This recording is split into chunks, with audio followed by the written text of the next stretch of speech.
আজি আমি সদস্যমা দেখিছোঁ তন্ত যোৰহাট জিলা সমিতিৰ নিৰ্দেশক মৰ্মে তিতাবৰ আঞ্চলিক সমিতিৰ উদ্যোগত বাগিচা অঞ্চলত দিনক দিনে মানে আমি দেখিব পাইছোঁ যে চুলাই মদত ৰমৰমীয়া বেহা দিনক দিনে বৃদ্ধি পাই আহিছে। আৰু আপোনালোকো অৱগত, আপোনালোকো গম পায় যে আজি 1 বছৰ 1.5 বছৰ আগতে আমাৰ গোলাঘাট ডিষ্ট্ৰিক্টৰ কোনোবা চাহ বাগিচাত কেইবাজনো শ্ৰমিক এই চুলাই মদ সেৱন কৰি মৃত্যুবৰণ কৰিবলগীয়া হ'ল, মৃত্যুৰ মুখত পৰিবলগীয়া হ'ল। আৰু ৰিচেণ্টলি 1-2 সপ্তাহ আগতে কিবা লেটকুজান চাহ বাগিচাত 3জন শ্ৰমিক এই চুলাই খাই মৃত্যুবৰণ কৰিবলগীয়া হ'ল। কিন্তু ইয়াৰ দায়ী কোন? ইয়াৰতো ডাইৰেক্ট অসম চৰকাৰ। আপোনালোক যিমান আমাৰ আবকাৰী বিভাগক পঠিয়াই দিয়ে চুলাই বন্ধ কৰিবলৈ, কিন্তু তেওঁলোক কেনেকৈ বন্ধ কৰিব? আজি মই যিটো দেখিছোঁ মানে ফৰেষ্ট ডিপাৰ্টমেণ্টত আপোনালোক চাব পাব যে তেওঁলোকৰ 10-15 জনৰ বিষয়ববীয়া আছে, 10-15, কিন্তু আবকাৰী বিভাগত চাব 5-4জন মানুহে যাব।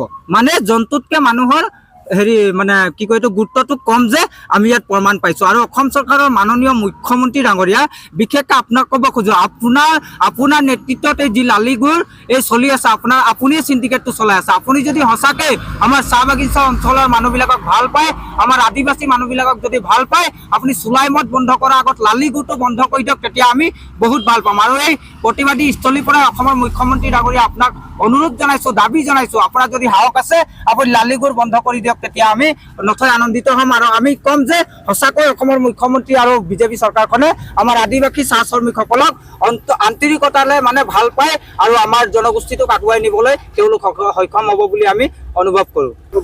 তেওঁলোকৰ ভূমিকাটো একেবাৰে আমি জিৰ' দেখি পাওঁ। কিন্তু আমি যেতিয়া ফোন কৰোঁ যোৱাটো যাব, তেওঁলোক মদটো ভাঙিব, কিন্তু মানুহজনক উঠাই লৈ থানাত কি কৰিব, 1000 টকা 5000 টকা কিবা এটা ল'ব, তেওঁলোকক ডাইৰেক্ট এৰি দিয়ে। ডাইৰেক্ট অন দ্য স্পট কোনোবাই আহিব, মই ডাইৰেক্ট ক'ম, কাৰণ মই নিজে পাই আহিছোঁ। আমি মাতোঁ, আমি ভালৰ কাৰণে মাতোঁ যে তেওঁলোক চুলাই মদটো ইয়াৰ পৰা ঘাটিটো বন্ধ কৰি দিব, লগতে তেওঁলোকক দি দিয়ক, না এমাহ জেললৈ দি দিয়ক, কি হ'ব? তেওঁ ইমান ডাঙৰ এটা মানে বেয়া কাম কৰি আছে, সমাজটোক বৰবাদ কৰি আছে, তেওঁক এমাহ জেলত দিবলৈ কেলে ভয় কৰে আবকাৰী বিভাগে বা জিলা প্ৰশাসনে? এইটো ডাইৰেক্ট ব্যৱস্থা কৰিব লাগে, তেওঁলোকক জেললৈ পঠিয়াই দিয়ক না, কেলে থানালৈ লৈ 5000 টকা দি আৰু তেওঁলোকক পঠিয়াই দিব লাগে? কিছুমানতো এনেকৈ কৰে, আমাৰ সন্মুখৰ পৰা উঠাই লৈ ৰাস্তাত কি কৰে, টকা 5000 লৈ মেনেজ কৰি দিয়ে আৰু তেখেতক এৰি দিয়ে, ৰাস্তাৰ পৰা মানুহ খোজকাঢ়ি আহি ঘৰ পাই যায়। এনেকৈ আপোনালোক বিভাগ চলালে নহ'ব। আৰু যদি নোৱাৰে, বিশেষকৈ যোৰহাট জিলাৰ প্ৰশাসনক মই কৈছোঁ, আবকাৰী বিভাগক কৈছোঁ, আপোনালোক যদি নোৱাৰে আপোনালোক গাদী এৰি দিয়ক। আৰু অসমৰ মুখ্যমন্ত্ৰী ডাঙৰীয়া আপোনাক এইটো কথা মানে দাবী জনাইছোঁ যে আমাৰ যোৰহাট আবকাৰী বিভাগ অকণ চকু দিয়ক, নহ'লে মনে মনে টকা লৈ মাল মাৰি ইয়াত হৈ আছে চবেই।